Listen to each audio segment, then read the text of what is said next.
Hello, everybody. I'm going to show off some of my Canadian horror movies. As you can tell, my co host has fallen asleep and looking adorable. She works hard for the kibble. And the first horror movie I'm going to talk about is End of the Line. Now, it's about an end of the world scenario. These people, they're all on a train and they start getting attacked by a cult. And for some reason, the cult reminds me of Mormons for some reason. Don't ask me why. They're and it's an end of the day cult. He starts stabbing people on the train and chasing them through, trying to kill the passengers. There's very creepy smiles in this movie. There are people smiling while stabbing, so it's like not a ton of anger, but they're smiling, saying that they're sending them to heaven. And yes, these creatures do show up in the movie toward the end. Um, so yeah, they're not just put there for the lore, and they are actually in this movie. Alright, Jack Brooks, Monster Slayer. Now, Jack Brooks right here, he's a guy who loses his family at a very young age to a monster. This ugly bugger right here. Because of this, he ends up developing anger issues. He can be set off with a drop of a hat. He goes and gets hired to do repairs at Robert Englund's house, Robert Englund's character's house. Robert Englund becomes possessed by a creature, and yeah, it's up to Jack Brooks to save the day from Robert Englund. Poor Robert Englund, he's always getting turned into something. Um, yeah, this is it's, I wouldn't say it's a play by numbers, but it's a very small budget, but it is enjoyable, and the monsters do look actually pretty good. Robert Englund, he does give a good performance. He turns into like Jabba the Hutt if he was possessed by a hentai monster. That's another way I can describe. That's why I can describe his character when it turns into. And he starts infecting the students and turn them into these other monsters right here. You see two of them. If you want to check that one. And next we got Suck. And as you see, it's got some memorable people in the movie. It's about a band. They run into a vampire, and but they all end up getting turned into vampires. But they don't want to kill people, but they slowly start giving into their urges. And they got a roadie who's played for comic relief. He's the best way I can describe him. He's like a weird version of Renfield from Dracula. That's the best way to describe him, because he wants to be a vampire, but they won't turn him. It takes place in Canada, so and not a whole much I want to give away about this movie. Like the other one, let's check that one out. Okay, Cottage Country.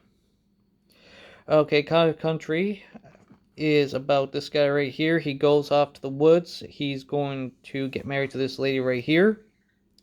What happens is his younger brother shows up, and his younger brother is a complete douche, and he ends up killing his younger brother. And they end up killing the younger brother's girlfriend, and yeah, he wants to get out of the marriage, and she wants the perfect marriage, and they start cracking under the pressure. He wants to turn himself in for the murder. She's like, no. Yeah.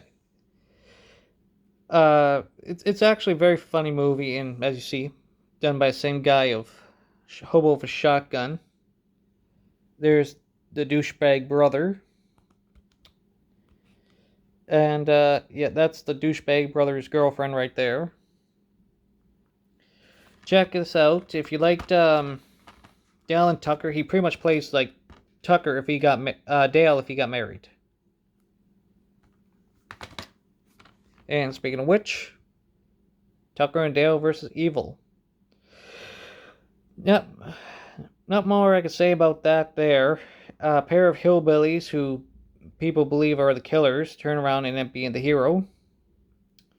And take up. It's basically a reverse of Texas Chainsaw Massacre, where the teenagers are the villains and the hillbillies are the good guys, and end up saving the day.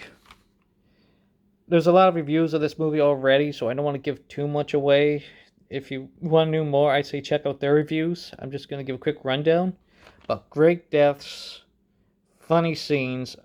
Really hope they do a sequel one day. Okay, I talked about this in my Native American horror movies. This one here, Blood Quantum, is a movie I recently got. It's basically Walking Dead if it was on reserve and turned into a movie. Another thing I could compare it to is, I guess you could compare it to Get Out a little bit in a way too. Favorite characters have got to be the sheriff and the grandfather. Yeah, this scene right here does not happen in the movie. You do not see this guy in a mask in this pose. He's actually the villain of the movie. And,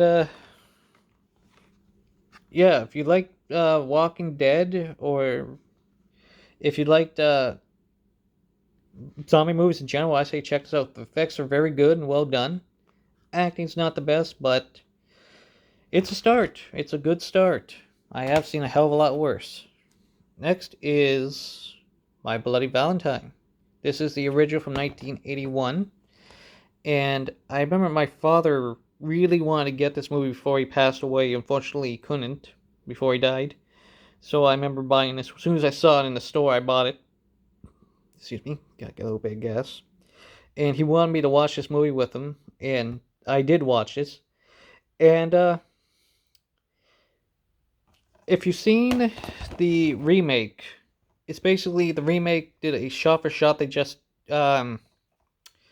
mixed up the kills and they changed the location. This one takes place in Canada, and for some reason in the remake they had to take place in the States, and they changed who the killer was.